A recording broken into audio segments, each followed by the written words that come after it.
back to read you another lovely story. Some of you may be thinking, like, am I sitting in a library? I am not. I am sitting at the comfort of my home, where I just so happen to have bought a few books from my child that remind me of my childhood, and I have them personally here in my own little library.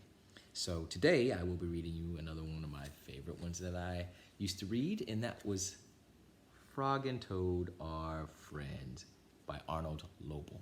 So there's actually 5 in here, so I'll read you the one right now, and it's called Spring. Spring. Frog ran up the path to Toad's house. He knocked on the front door. There was no answer. "Toad! Toad!" shouted Frog. "Wake up! It is spring!" "Blah!" said a voice from inside the house. "Toad! Toad!" cried Frog. "The sun is shining. The snow is melting. Wake up!" "I am not here," said the voice.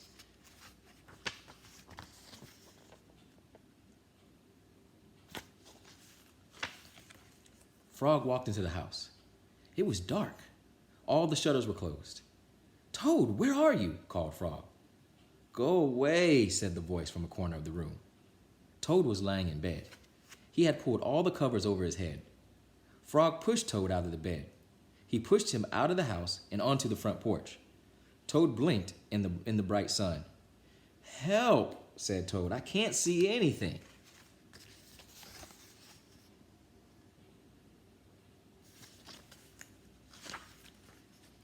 "Don't be silly," said Frog. "What you see is the clear, warm light of April, and it means that we can begin a whole new year together, Toad. Think of it," said Frog. "We will skip through the meadows and run through the woods and swim in the river. In the evenings, we will sit right here on this front porch and count the stars." "You can count them, Frog," said Toad. I'll be too tired. I'm going back to bed."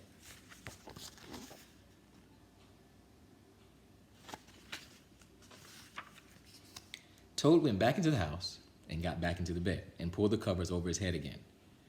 "But Toad," cried Frog, "you will miss all the fun." "Listen, Frog," said Toad. "How long have I been asleep?" "You've been asleep since November," said Frog. "Well then," said Toad, "just a little bit more sleep will not hurt me. Come back again and wake me up in about half past May. Good night, Frog."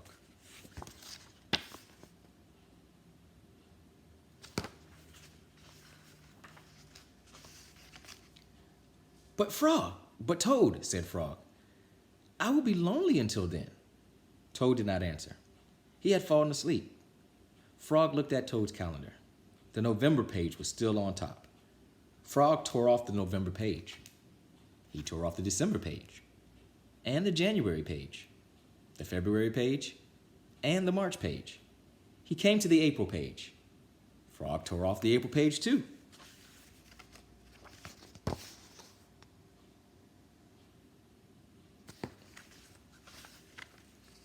Then Frog ran back up to Toad's bed. "Toad, Toad, wake up! It is May now." "What?" said Toad. "Can it be May so soon?" "Yes," said Frog. "Look at your calendar." Toad looked at the calendar. The May page was on top. "Why, it is May," said Toad as he climbed out of bed. Then he and Frog ran outside to see how the world was looking in the spring. The end. Frog and Toad, everybody. Definitely like that book. It's friendship. Kind of reminds me of Bert and Ernie almost a little bit, but very, very good book.